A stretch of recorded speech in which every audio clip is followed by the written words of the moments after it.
papelito, no serás mushpa, que todos esos son unos cleptócratas. ¿Y la culpa de quién es? Del mismo pueblo, que da el voto a esos politiqueros cada que hay elecciones. Yo no, cada que hay elecciones mi voto nulo. Y eso también les doy por él.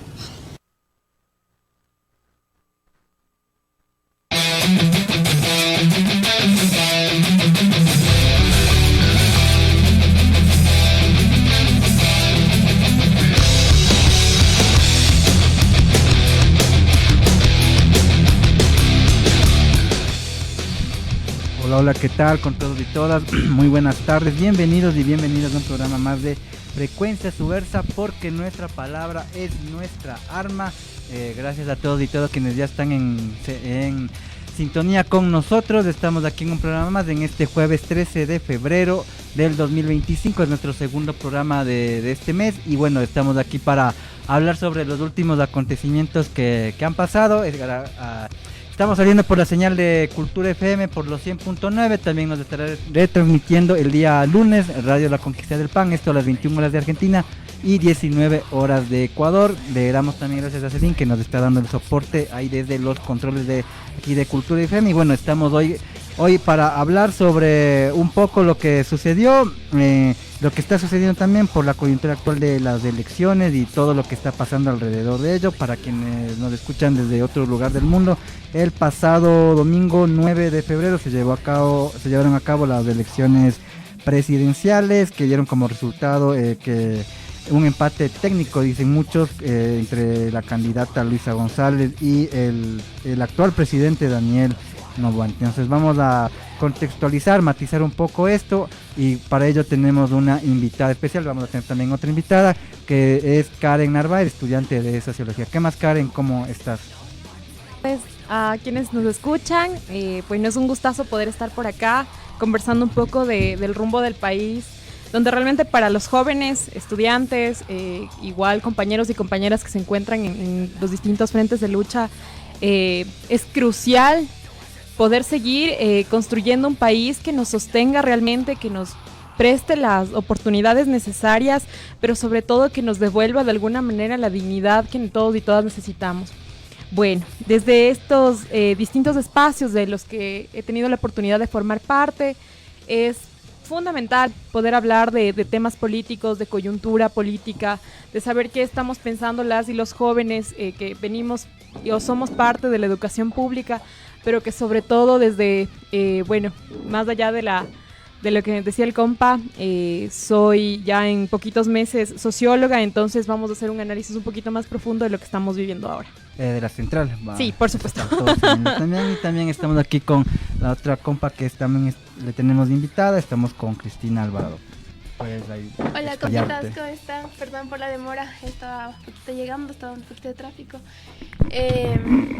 Nada, yo igual presentarme un poco, soy estudiante de la Universidad Central, estoy en la Facultad de Ciencias Económicas, en la carrera de Finanzas, y más que nada justo hemos tratado como de llevar este tema bastante de forma política, porque todo es político, y en ese sentido, nada, estoy muy feliz de estar aquí con ustedes, acompañándoles y sobre todo escuchar y estar como dispuesta a intercambiar este tipo de opiniones, de datos, porque siempre es necesario como contrastar frente a los medios hegemónicos.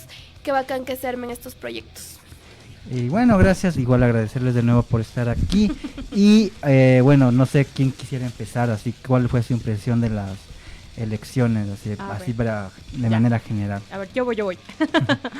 Bueno, dentro de este contexto país del que estamos viviendo, en un momento demasiado convulso, en un momento de desinstitucionalización enorme, en este momento en donde tenemos un presidente candidato, no nos olvidemos de eso, que tenemos un presidente candidato, o sea, que no ha seguido las leyes, no ha seguido la Constitución, no ha seguido pues ningún protocolo que tiene el Estado, entonces partamos desde este punto, ¿no?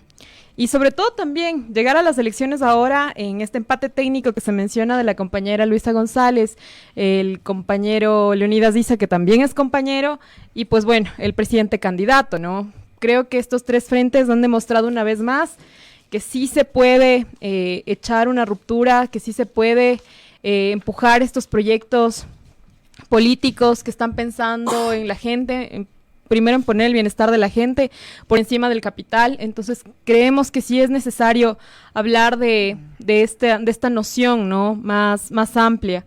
Pero al haber llegado tanto Leonidas Issa, al haber llegado Luisa González, al haber llegado estas dos tendencias que están virando, digamos, hacia la izquierda, mirando desde otra perspectiva la vida de las y los ecuatorianos, creo que sí nos permite ampliar este espectro, ¿no? De ahora que la situación, como digo, de país es una falta de desinstitucionalización enorme, un profundo abandono, lo que podríamos decir que en conclusiones, digamos, más gruesas o delineando un poco más grueso, es que es una ganancia tanto para el movimiento Revolución Ciudadana como para el movimiento Pachacuti, que en todas maneras la competencia siempre fue desleal, fue una competencia en donde, como les digo, teníamos un presidente candidato, teníamos en sus líneas de campaña una campaña que se ha manejado de la manera más ruin, creo yo, con recursos del Estado, con fondos públicos. Entonces, o sea, y sobre todo es una de las billeteras más grandes de este país, entonces la competencia siempre fue desleal.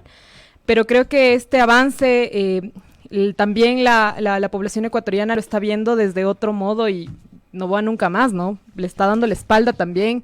Tenemos ese respaldo que de alguna manera es de ciertas zonas de la ciudad en donde sí se tiene como espacios donde todavía hay resistencia, donde todavía hay polarización, pero yo creo que todavía lo que se maneja más fuerte es el discurso de odio, ¿no? El discurso del anticorreísmo, el discurso de que Leonidas es el indígena que arma los paros, o sea, se tiene todavía esta noción bien racializada y blanqueada, ¿no? De que ninguno de los dos personajes puede formar parte de un proyecto que, claro, está pensando en las y los ecuatorianos, pero que por ciertas líneas discursivas, o porque es correísta, o porque Leonidas es indígena, o porque Leonidas viene de algún otro espacio, a veces se tiene esta concepción racista y sobre todo desplazante, ¿no? De que no están en la capacidad de poder hacerlo y pues bueno, tenemos segunda vuelta y creo que también tenemos la oportunidad de poder ampliar este margen, decirle no al neoliberalismo, decirle no a un proyecto de muerte. No nos olvidemos también que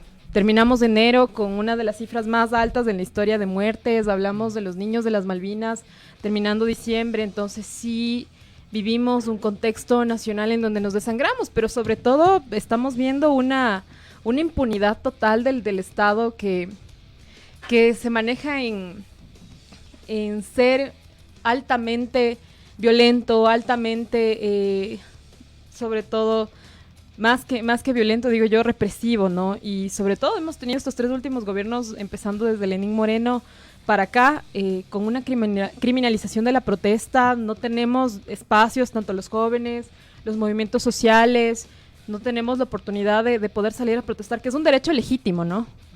Pero hoy en día vemos que nos vemos truncadas, incluso en la marcha de las mujeres tuvimos mucho de esta policía que no cuida, ¿no? De esta policía represiva, de esta fuerza pública que realmente no está, como dirían ahí, en su eslogan, servir y proteger es su deber, pero nos damos cuenta que es todo lo contrario, ¿no? Entonces estamos ante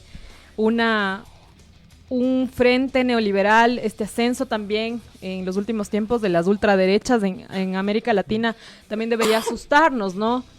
Pero aún más creo que sí deberíamos no darles, digamos, la oportunidad, ¿no? Porque hoy en día todo el mundo opina lo que quiere decir, dice lo que quiere decir, pero desde el odio, desde la misoginia, desde el machismo, y eso no es una libertad de expresión, o sea, donde no hay ninguna respuesta lógica a estos problemas, no hay una respuesta frente a, entonces creo que sí es posible crear un mundo diferente, un mundo donde quepamos otros mundos. Entonces tenemos un momento para volver a mirarnos y reflexionar sobre de qué manera sería posible construir país.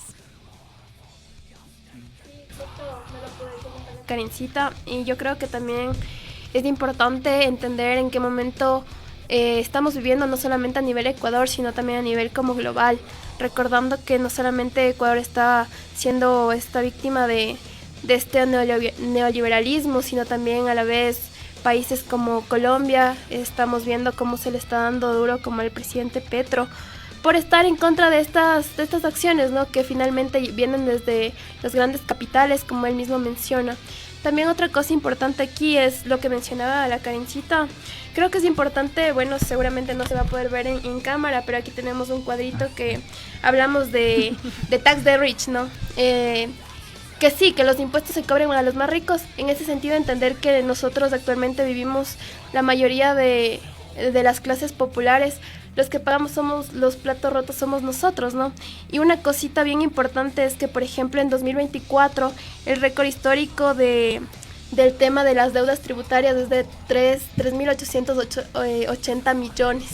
Y en ese sentido, la familia que está en primer lugar como deudor y evasor de nuestros impuestos, que esos impuestos finalmente van a ir para educación, salud, vivienda, es Daniel Noboa y la familia como tal, ¿no? Recordemos que Daniel Noboa no viene de una familia que se ha esforzado un montón y que vino y no sé, sembró el platanito y ahora es la gran familia que es Noboa, ¿no?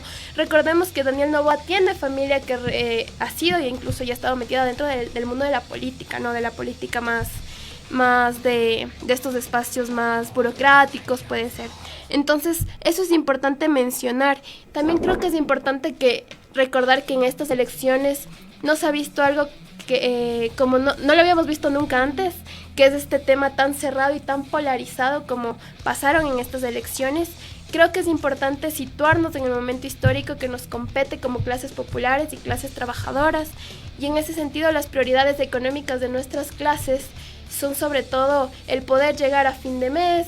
Por ejemplo, nosotros no tenemos, justamente sacaban unos compañeros de Ecuador Joven junto con unas fundaciones del tema del empleo juvenil, por ejemplo. Eso quisiera mencionar un poco también porque, por ejemplo, el 59,8% de los jóvenes en Ecuador dependemos económicamente de nuestros padres. Yo también me sitúo en esa encuesta, en ese margen, ¿no? Porque finalmente nosotros vemos que la mayor parte de personas que están en un nivel más alto de educación, tercer nivel, cuarto nivel, son personas que actualmente no tienen un empleo estable. Recordemos que el 17,7% ha estado buscando trabajo por más de 2 años. Eso es importante mencionar. Tenemos aquí los mismos compañeros, aquí mi compañero también, cuarto nivel, y muchas veces nosotros no tenemos que estar trabajando en nuestras áreas que nos especifican, sino que a nosotros, por ejemplo, en primera persona, nos ha tocado hacer pasantías, doble pasantía, ganando los 150, que en estas empresas que no tienen estas cargas legales, y justamente por eso nos siguen explotando, ¿no? Porque en el marco legal, como vemos, el candidato a presidente se pasa a la Constitución por donde más le place, y finalmente él puede hacer y deshacer a su gusto, ¿no? Porque él cree que esta es su hacienda. Otra cosa interesante es que el ingreso mensual promedio de los jóvenes empleados es de 189,6 centavos, inferior al salario básico unificado actualmente en 460. Y otra cosa importante es que aunque un mayor nivel educativo incrementa la probabilidad de empleo, 28,9 son posgraduados, no garantiza salarios significativamente mejores, compas. Y en ese sentido, nosotros vemos que el desempleo aumentó un 3,4 según el INEC, pero también recordemos que estas cifras solamente son un ápice de lo que está pasando realmente en el Ecuador. Se habla de que estas cifras son aún más recrudecidas. Recordemos que la población afro, por ejemplo, en el último censo que hubo aquí en el Ecuador, no estuvo dentro de las cifras oficiales, y eso también es importante mencionar, porque de alguna forma nosotros vemos que hay poblaciones más o menos que no alcanzan, por ejemplo, a hacer este censo, personas que no estuvieron en sus casas, personas que ni siquiera las personas del mismo censo fueron a tocarles la puerta. Por ejemplo, a mí nunca me hicieron el censo, aquí lo puedo confesar, nunca me llegó alguien a decirme cómo vive, cómo se encuentra su IDH, el índice de desarrollo humano, etcétera, etcétera, etcétera.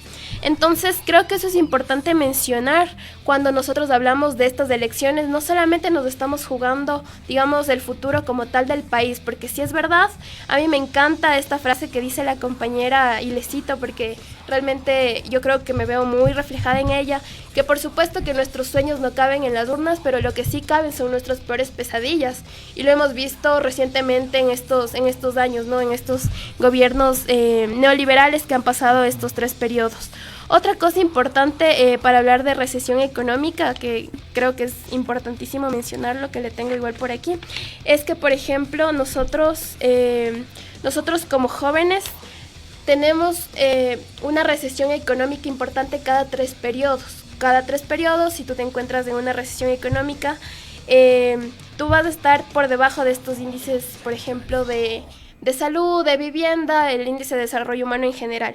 Pero es importante mencionar esto, porque si nosotros pensamos que es lo mismo vivir un gobierno, por ejemplo, a nivel económico, a nivel social y a nivel político, que te da los mínimos al menos para que tu familia no migre, que te da los mínimos al menos para que tu familia pueda llevarse algo, digamos, de comer a la boca, porque actualmente muchos de nosotros vivimos con $3 al día, ¿no es cierto?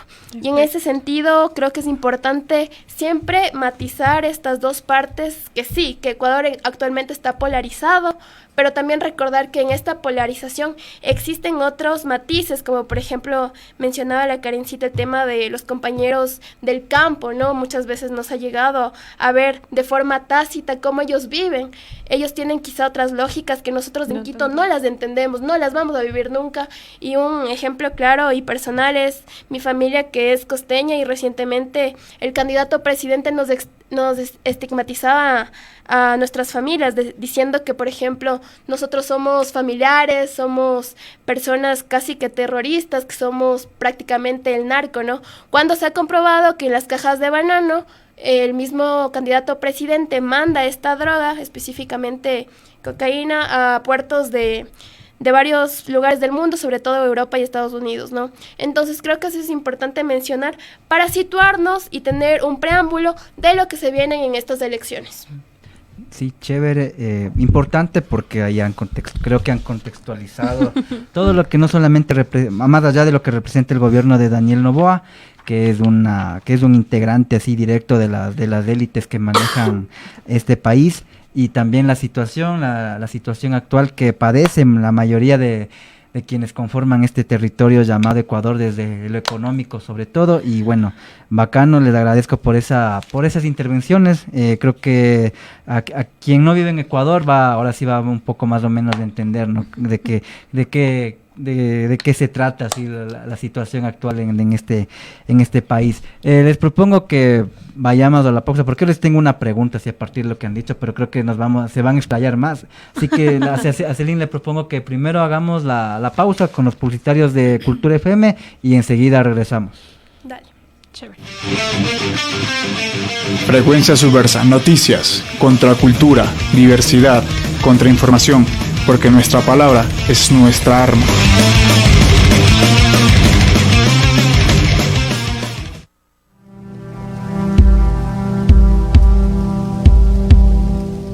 Aquí es muestra de ello que seguimos en pie de lucha. No deberíamos estar lejos de la decisión de nuestro pueblo.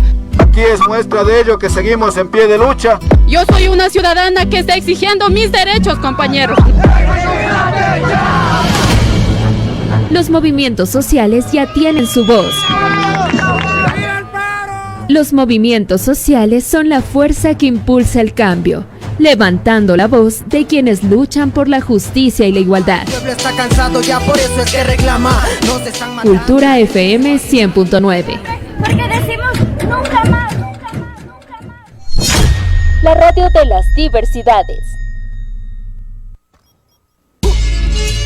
Los pueblos y nacionalidades son la esencia de nuestras raíces, portadores de saberes ancestrales que enriquecen y unen nuestro pasado y nos proyectan al futuro. Alzando mi voz para todas las naciones, que se levanten, luchen y no vivan en traiciones, aquí estamos. Escucha nuestra franja de pueblos y nacionalidades de 8 a 9 de la noche de lunes a viernes.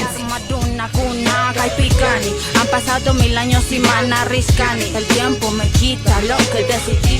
Si no es pa' Quichoacán y lo marco y lo digo así.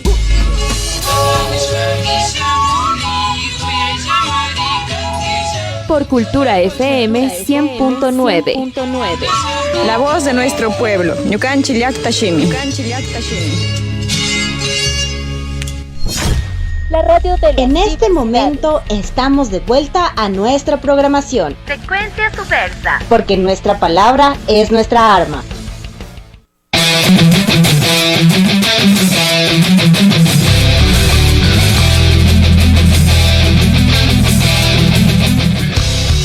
Y estamos aquí de vuelta en Frecuencia Subversa porque nuestra palabra es nuestra arma, aquí saliendo por los 100.9 de Cultura FM. También ya estamos en nuestra transmisión en el Facebook Live, y en unas horas más también estará ya subido nuestro programa a nuestro canal de YouTube, que está como Frecuencia Subversa. Y bueno, estamos aquí con nuestras invitadas, Cristina Alvarado y Karen Narváez, quienes ahí nos dieron una lectura ahí una panorámica muy elaborada sobre lo que está pasando en este país y lo que ha significado el gobierno de Noboa. Y en ese sentido les quería preguntar, ya le adelanté a Karen en la pausa, sobre por qué creen ustedes que hay mucha gente que apoya a Noboa, ¿no? Mucha gente se ha sorprendido sobre esto por el apoyo popular que tiene, porque, o sea, así más o menos les cuento que el anterior jueves estuve por la central, que era justamente el último día que se cerraba la campaña, y veía que estaban entregando estos muñecos de cartón, y veía mucha gente,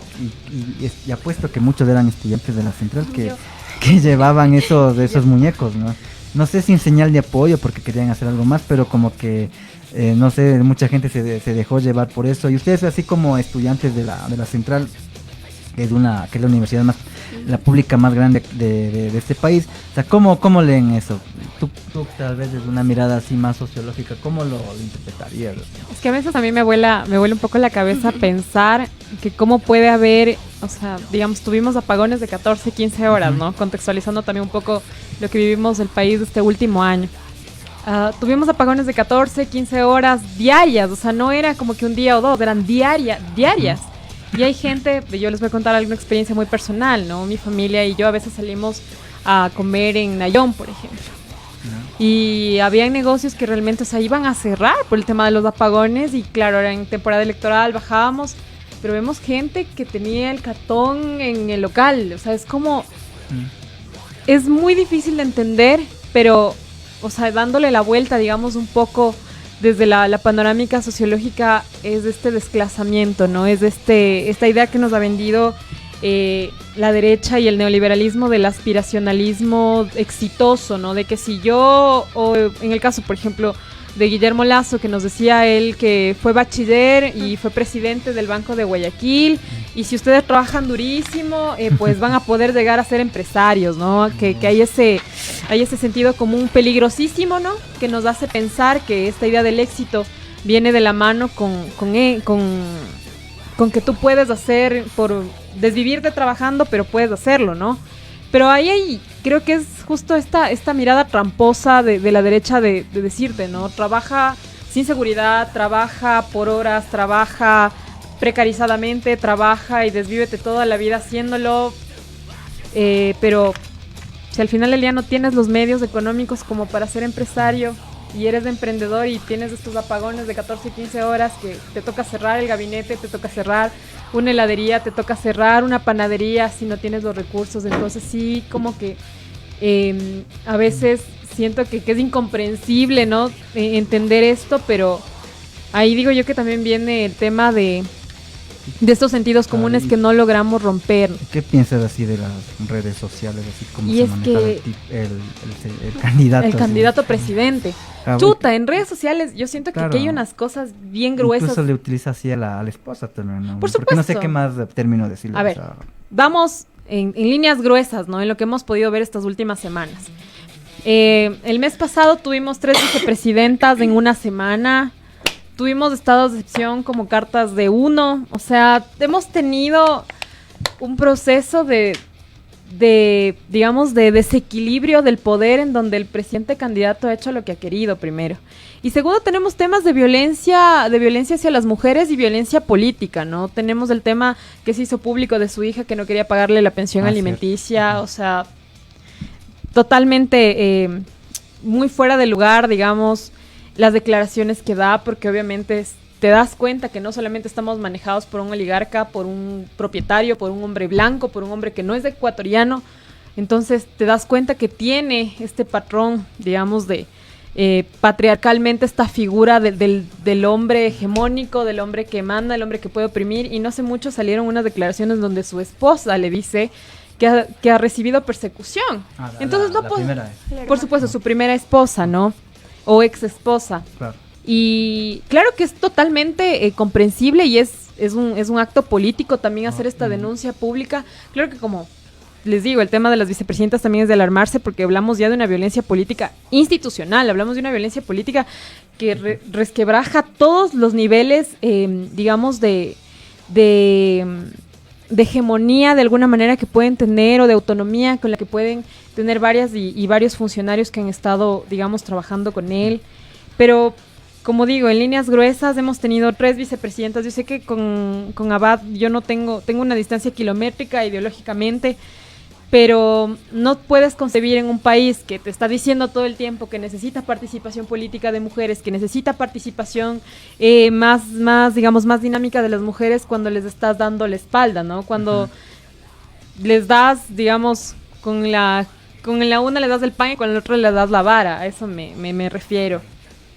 Porque, no sé, ¿cómo crees que también, no sé si afectan o qué influencia tienen esas campañas? Ya hablamos por redes, otra imagen, porque, o sea, yo soy, bueno, digamos que tengo más años de aquí, me acuerdo igual que el papá de Nova, que era Álvaro Nova, era como que... Regalaba colchones. Claro, regalaba colchones, tenía como que, no sé si carisma, me acuerdo que hacía igual conciertos, así, y ahora está esto de las redes, ¿no? ¿Tú crees que la gente en este país es así bien maleable? O sea, o ¿cómo crees? O sea, yo tengo también ahí una lectura. Claro. Pero ¿tú cómo lees eso? Así que, mi lectura no que es la gente se deja llevar así. Claro, mi lectura no es que la gente es boba, porque al final del día tenemos los resultados que tenemos en las urnas. Pero sí siento que hay una desinformación tal, porque tenemos medios de difusión, no medios de comunicación. Entonces, si repites todos los días en la televisión por 4 años que la culpa es de Correa, que la culpa de que haya paros y haya pérdidas millonarias es porque los medios de comunicación lo dicen así explícitamente, ¿no? El indígena o el indio Isa es el que hizo el paro y tenemos pérdidas y en la Cámara de Comercio, Pero si te das cuenta, o sea, tenemos medios de difusión que también le hacen juego al gobierno. O sea, porque tienes medios que le apoyan, de alguna manera le dan la mano. Porque todo se confabula, ¿no? Los medios hegemónicos, los medios de comunicación, incluso en muchos de los casos se actúa como bloque, pero yo siento que tiene un marketing bien interesante. O sea, políticamente tiene esta idea de hacer, ahora todo el mundo es tiktokero, entonces todo el mundo puede hacer sus tatuajes, sus cosas así, y realmente no dilucidas que el tema político no va por ahí, o sea... Y ya que tú pones en la mesa ese tema, ¿tú qué opinas de estas estrategias? Porque, o sea, yo también estudié tu carrera ahí mismo, y hay mucha gente, colegas se podría decir, que trabajan para hacer estas estrategias de marketing, ¿no es cierto? Que justamente que trabajan para políticos, trabajan en estas campañas y diseñan esto, ¿no?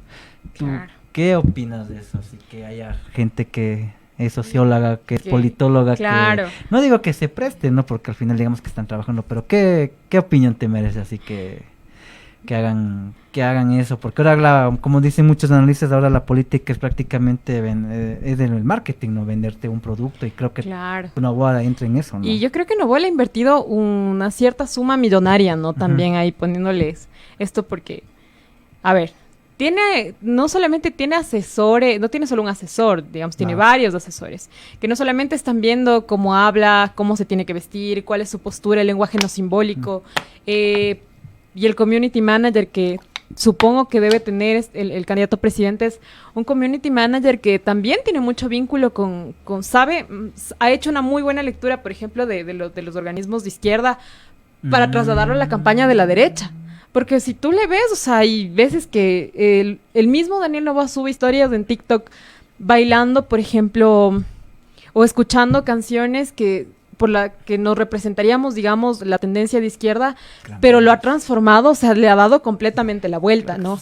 Y tomando, y tomando y usurpando identidades que completamente no corresponden, pero que también de alguna manera le llama a la gente ese sentido de, bueno, ponte el Nova de cartón fue un éxito rotundo, ponte la segunda vuelta el año pasado para Luisa González. Siempre va a ser un misterio, no sé qué le vende bueno, pero bueno, la gente como que se prendió, ¿no? Sí, y ponte ahora en TikTok, o sea, haces un trend bailando, haces un trend exponiendo a tu familia. De hecho, sacó unas fotos en TikTok cuando se hizo el tatuaje del Fénix, ¿no? Sí, del famosísimo Plan Fénix, que nunca existió, y cuando los 4 niños de las Malvinas pues fueron asesinados por este crimen de Estado, ¿no? Oye, ¿qué creen ustedes de ese? No hemos hablado mucho de ese lamentable episodio, pero ¿ustedes por qué creen que la gente no le bueno, eso siento yo, ¿no? Que la gente como que no le ha parado así mucha bola. Y digo esto también porque, o sea, digo que en condiciones normales en otro país, o sea, esto la gente explotaba, ¿no? O sea, incluso en los países árabes en el 2011, cuando a un vendedor ambulante, no me acuerdo si era en Siria o en Irán, pero en uno de estos países mataron a un vendedor ambulante, la policía le mató, se desató una ola de protestas gigantesca, incluso cayeron varios gobiernos, pusieron en jaque a varios gobiernos también en otros países, pero aquí como que la gente no le importó, ¿no? No digo que no le importó, porque a mucha gente le importó, incluso hubo plantones en fiscalía, pero tú ibas a los plantones de ahí aquí nomás en la esquina, literalmente aquí en la esquina en fiscalía, y o sea, tal vez digo desde lo personal, no era lo que uno esperaba. ¿Sí? Claro. ¿Ustedes por qué creen que así la gente no le puso la atención que debería ponerle? ¿Sí? Yo ahí creo que, por ejemplo, hablaba un compañero que se llama César, y él te dice, y también hablaba esto la profesora Andrea Aguirre, y te dice esto de bestializarles a las personas que no son las hegemónicas Daniel Noboa, ¿no? Entonces la hegemónica siempre va a ser esta de plata, blanca, estadounidense, como en el caso del presidente candidato. Entonces la hegemonía de esto tiene que ver también con cómo nosotros humanizamos a esos niños. Entonces sí, totalmente de acuerdo que eso tenía que haber sido una tendencia, que sí lo fue en primera instancia, pero que luego fue rebatida por la misma clase dominante en este caso, para decir, no, a ver, ¿por qué tenemos que tener compasión de estos niños si estos niños pertenecían a la banda de los lobos, los choneros? Estos niños estaban delinquiendo, le acababan de robar a una señora?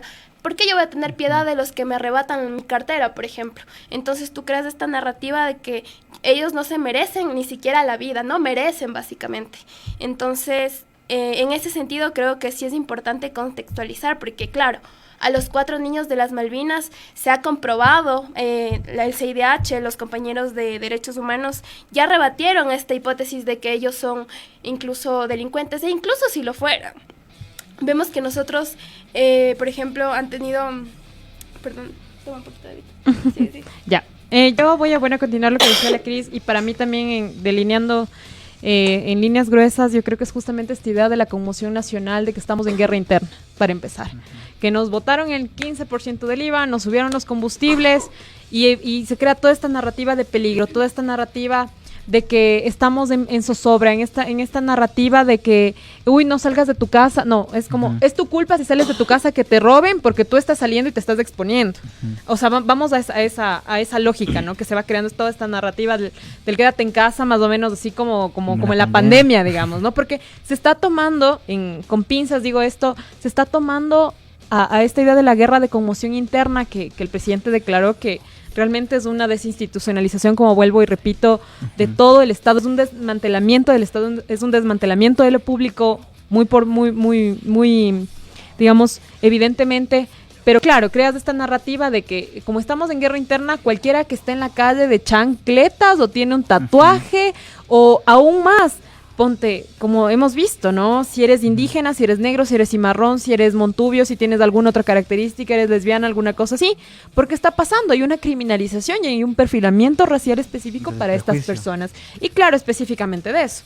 Entonces, por eso tienes a la policía fuera de la universidad, por ejemplo, porque se ha creado toda esta narrativa de que, los que protestamos, entonces somos los terroristas, sí, claro, somos los narcotraficantes. Entonces, por eso yo tengo que ponerte fuera de la universidad a esta idea en esta idea, digamos, más sociológicamente hablando, ¿no? Del vigilar y castigar, ¿no?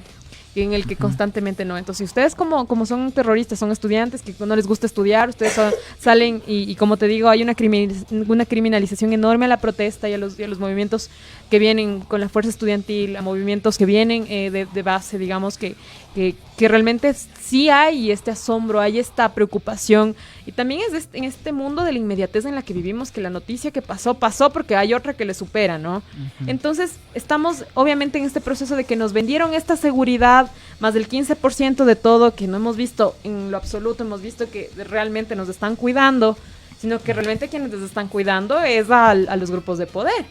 Porque realmente la clase que viene de abajo, todos los días salimos a trabajar, todos los días andamos a pie por la calle, expuestos, pero claro, o sea, la policía no puede ayudarnos cuando nos pasa un asalto porque nosotros tenemos la culpa de haber salido de nuestras casas. Entonces, claro, creas toda una narrativa de que el que le agarraste con chanclas, le agarraste en la costa, por ejemplo, aún más. Acá no hemos visto mucho eso porque, claro, somos medios curuchupas acá y no, pues es que somos mestizos y no pueden hacernos esto. Pero en cambio en la costa es más descarnado porque, claro, tienes a gente étnicamente diferente que no corresponde, incluso, como decía la Cris, a este orden hegemónico. Entonces, claro, tranquilamente puedes hacerlo en perfilamiento racial y decir, claro, porque se armó también todo un aparataje de difusión en los medios de que los guaguas pertenecían al GDO. Pero si tú te preguntas cuál es el abandono estatal que ha habido en Esmeraldas, o sea, ni siquiera las autoridades han llegado a mirarles, o sea, que la gente todavía sigue viviendo en casas de caño, en casas prefabricadas con hojas de zinc, o sea, es un abandono completamente, no tienes cobertura de servicios básicos. Entonces la gente dice, ay, pero es que, ¿cómo van a llegar estos GDO? Y pero te das cuenta que el GDO, si le proporciona una comida, por lo menos al día, está llegando a esos lugares donde el Estado no llega. Entonces, obviamente, ahí puedes entender por qué el GDO se queda ahí, porque el GDO le está ofreciendo la oportunidad a estos guaguas, en el caso, no digo que sea el caso de los niños de las Malvinas, ¿no? Yo estoy ampliando, digamos, este panorama, de desmitificar a la gente que dice que los niños se hacen delincuentes porque quieren hacerse delincuentes, ¿no? Y que todavía encima más hay algo que yo no comparto, que se les juzgue como adultos, porque ahora todo el mundo dice eso, ¿no? O tienes en todo en este holograma social en el que la gente vive, porque no sé en qué realidad está viviendo, que te dicen, ¿no? Que les juzguen como adultos, que hagan cadena perpetua, o sea, que les mates, básicamente. Entonces ahí legitimas lo que decía la Cris. O sea, legitimas precisamente que, claro, entonces cualquiera que se ve diferente le pueden matar porque merece ser matado porque su cuerpo no importa.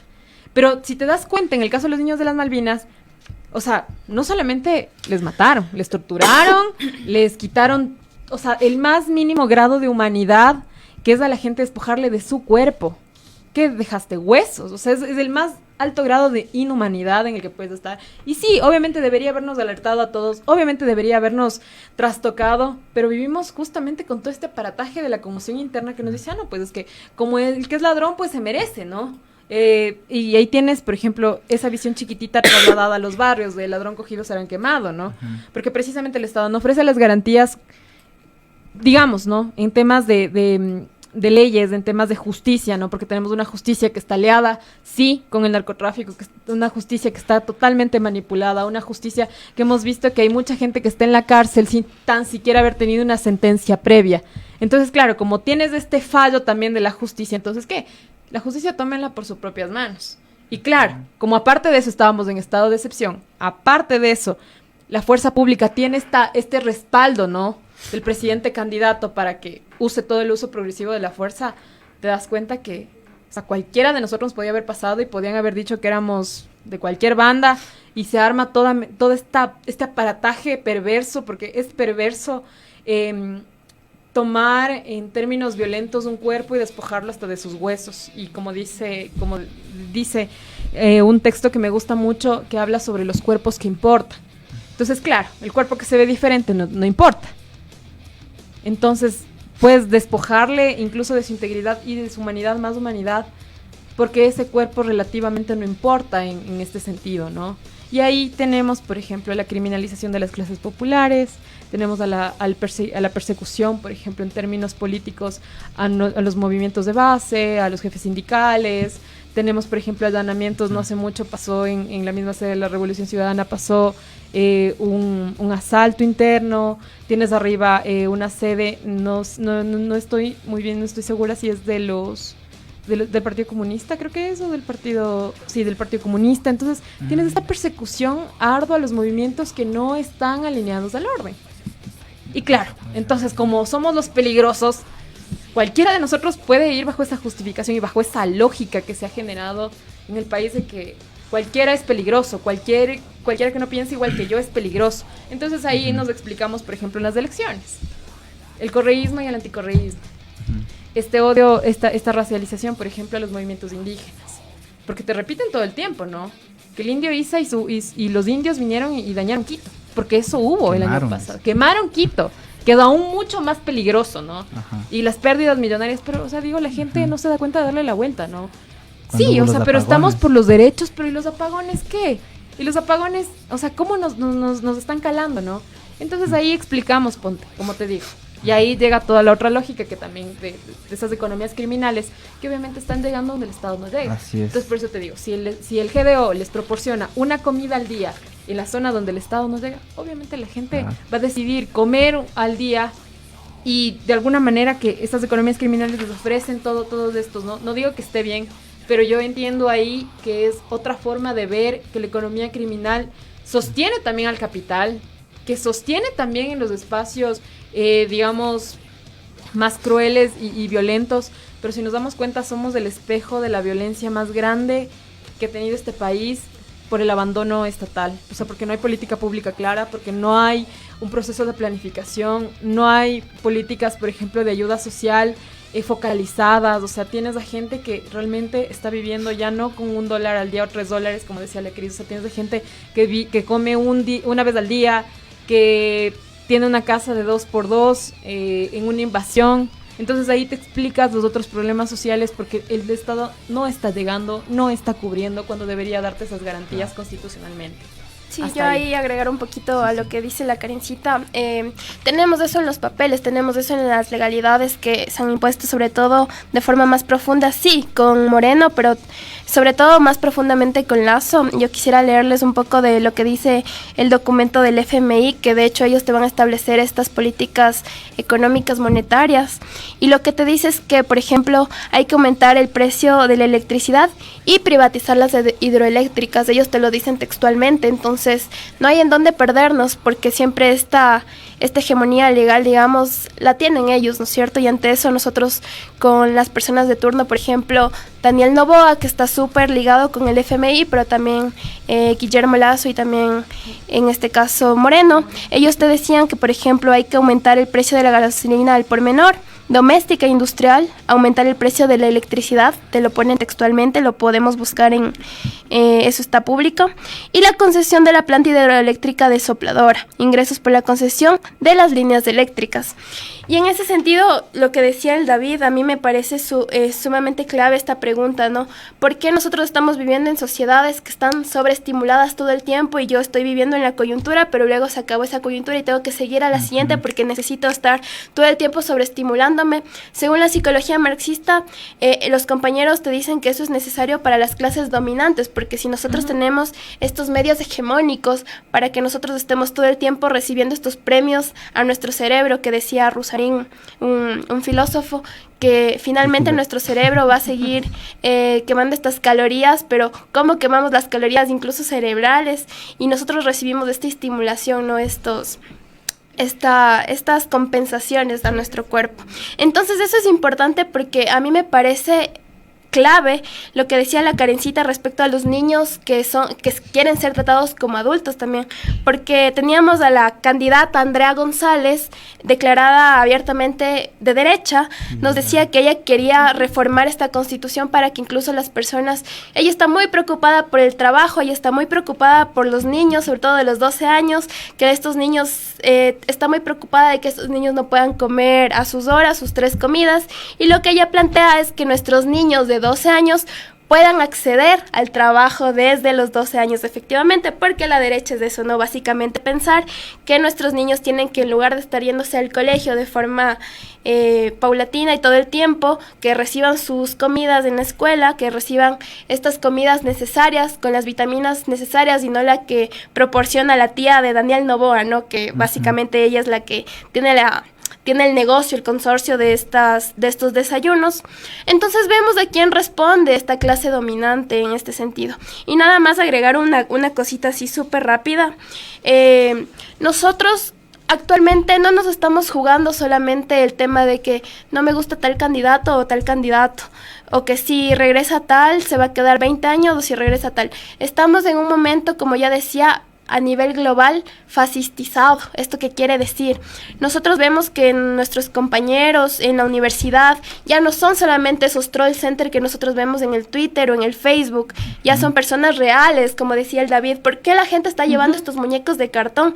Y un compañero sociólogo me decía este culto a la imagen de Daniel Noboa, ¿no? Que es algo totalmente revolucionario para él, porque de hecho le funcionó. Yo voy por mi barrio popular, por ejemplo, Calderón, y yo le veo a la vecina que vende los motes con el cartón ahí y le endiosa, ¿no? Entonces, no son personas ajenas, no solamente son troll center, no, las personas ya interiorizamos esta fascistización de la sociedad y del pensamiento mismo. En ese sentido, unos indicadores macroeconómicos que a mí me parecen sumamente clave son las esferas de Bartlett y el KMO. ¿Esto qué significa? Así como para tratar en este contexto. Nosotros vemos que a nivel macroeconómico, en dos esferas distintas de tiempo, al momento que estuvieron, por ejemplo, en un periodo determinado con un gobierno progresista, vimos que la calidad de vida aumentó. Y vemos que actualmente con estos 3 gobiernos neoliberales que fueron de Moreno, Lasso y finalmente Noboa, las condiciones sí se acrecentaron para peor, según dice el Índice de Desarrollo Humano. Y nada más para acotar eso, estas son técnicas estadísticas para que nosotros podamos medir la precarización, y sí que ha habido un incremento de la precarización a nivel de desarrollo humano para los niños, y las personas que más sufren son efectivamente los niños. Entonces, Daniel Noboa nos dice que están luchando contra la desnutrición infantil. Eso en los datos no se ve, compañeros. Vemos que nosotros en los índices hemos bajado esta esfericidad de Bartlett, que es sumamente grave, y sobre todo mencionar también que nosotros como clases populares tenemos que sí pelear con todas nuestras fuerzas para que este gobierno no siga en pie, porque no solamente es la luz, es literalmente acabar con las vidas de las clases populares. Bien. Entonces, bueno, lamentablemente ya se nos acabó el tiempo. Ya está ahí también la gente del otro, los compas del otro programa también están ahí esperándonos. Y bueno, qué triste que no podamos seguir aquí conversando, pero ya nada, ya esperamos tenerles aquí en otra oportunidad. Chévere sus aportes, sus perspectivas sobre lo que está pasando aquí. Y nada, les agradezco, Cris y Karen, por haber estado aquí en Frecuencia Subversa, dar su lectura acerca de lo que está pasando en la coyuntura actual de este país. De eso, ahí pueden ahí despedirse brevemente. Así. Ya, brevemente. Muchas gracias, chicos, chicas, chiques, por este espacio. Realmente creo que es importante desmitificar estas narrativas también que nosotras muchas veces estudiamos para eso. Nosotros nos preparamos para seguir apostándole a nuestras clases, porque finalmente nosotros venimos de unas clases y nos debemos a ellos. Entonces, en ese sentido, agradecerles, compas, por seguir abriendo estos espacios y finalmente seguir luchando, que para eso estamos. Yo solo les voy a llamar, compañeros, a que votemos con conciencia, votemos en esta segunda vuelta, tengamos un voto informado, pero como decía la Cris, respondiendo al sector de clase de donde venimos. Consideremos, compañeros, que no es posible que ante este proyecto neoliberal, que es un proyecto de muerte, que ya lo estamos viviendo, que ya lo estamos palpando, nosotros le digamos sí a la vida. Y no desde este llamado que se están haciendo desde muchos lugares al nulo ideológico. Yo creo que más bien hagamos un llamado a que realmente hagamos conciencia, hagamos una postura crítica, tengamos en cuenta los planes de gobierno, sobre todo, y no estemos peleando en este momento, como decía la Cris, en términos quién es más izquierdoso que el otro, o en términos de cuál es la izquierda verdadera y la izquierda que no. Yo creo que sí es importante, compañeros, ponernos al día con esto, luchar mucho, sobre todo, y endurecernos, sí, compañeros, pero como decía el Che, sin perder la ternura, porque es lo más importante. Gracias, Karen, gracias, Cris, y bueno, esto fue Frecuencia Subversa, porque nuestra palabra es nuestra arma. Nos vemos, chao.